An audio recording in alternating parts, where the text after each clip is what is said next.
My name is Benjamin Jung, and today I'll be presenting me and my team's senior capstone presentation, the Athena mission, which is a long-term campaign to characterize Martian surface, geography, as well as surface resources for future human advancement. To ensure that all design, engineering, and science constraints of the mission were met, each of my team adopted a specific science or design engineering sub-role to ensure that the Athena mission was as comprehensive as possible.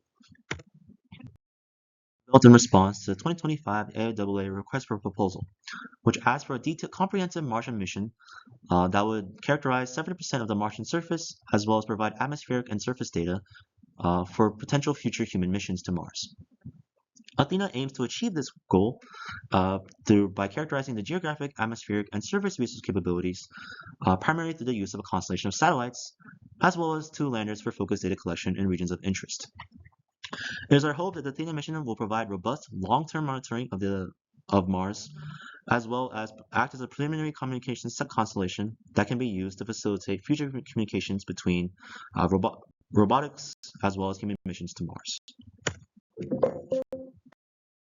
At the concept of operations for Athena, Athena will launch on November 29th, 2028 from the Vandenberg Space Force Center using the Falcon 9 Heavy as a primary launch vehicle, which will contain the 3 primary mission components: the orbiter, the 8 CubeSats for the CubeSat constellation, as well as 2 landers.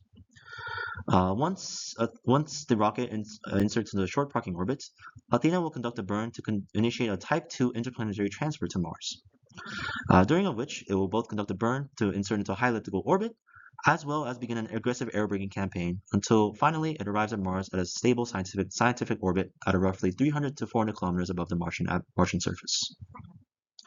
Once there, it will begin its data gathering capabilities by first initiating the CubeSat constellation deployment, during which 1 satellite will drop every 7 days until all 8 CubeSats are in stable orbit around Mars, each characterizing a different portion of the Martian surface.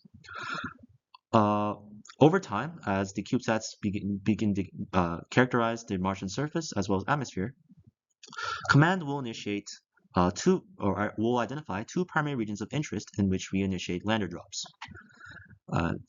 After all landers and CubeSats are deployed, we will have long-term monitoring of the Martian surface, geography, as well as resources until December 31st, 2033, in which data collection is to be terminated. Athena. There are 4 unique advantages. The first is reliability and built-in redundancy. Because Athena has multiple independent data gathering platforms, there are no single points of failure on the mission. Even unless there is complete hardware loss across all platforms, Athena will survive any partial hardware loss events and maintain continuity and persistent data coverage. Secondly, Athena is designed to be scalable and cost-efficient. The CubeSats and landers in particular are designed to be low-mass modular spacecraft so that we can reduce the manufacturing and launch costs without sacrificing much capability. This will support rapid development cycles, parallel mission planning, and incremental expansion of the mission itself.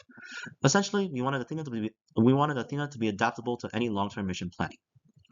Third is coordinated asset synergy. All of Athena's mission components are designed to be able to communicate with each other and maintain and effectively alter their positioning based on communications between command and other components. This will ensure that we have effective multi-layered characterizations of the Martian surface and atmosphere at all times, and for cross-validation of data. Lastly is target science collection. Because we have 3 different platforms, all accomplishing a different scientific task, we can effectively specialize in terms of what scientific instruments go on which platform. This will allow specific crafts, such as CubeSats, to carry more atmospheric equipment, the landers to carry only equipment that characterizes surface resources as well as geography, and the orbiter for communication itself. Essentially, we will reduce hardware integrating different instrument capabilities together and reduce engineering complexity. Overview of the various instruments we expect to use on our different crafts. CAD design of our orbiter, which we expect to contain the two landers, a P-pod CubeSat deployers, solar arrays, internal hardware, high gain antenna for communication, as well as propulsion systems.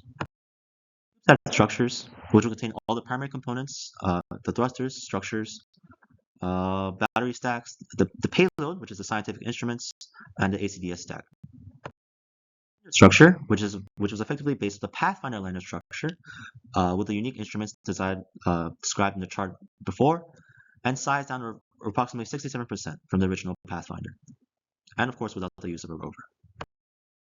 Glance of the detailed, rough data transmit rates we expect from our spacecraft. Preliminary mission analysis, and with a margin of roughly 15 to 20%, we expect Athena to cost roughly $996 million, which is well within the AIAA proposed budget of $1 billion. And lastly, just briefly, as with any other good space mission, we identified the three top risks that Athena faces. The first is EDL, as the sheer number of moving parts make it very high risk. Secondly, an aggressive airbrigging campaign can cause increased heating from drag, which causes structural damage and instrument wear.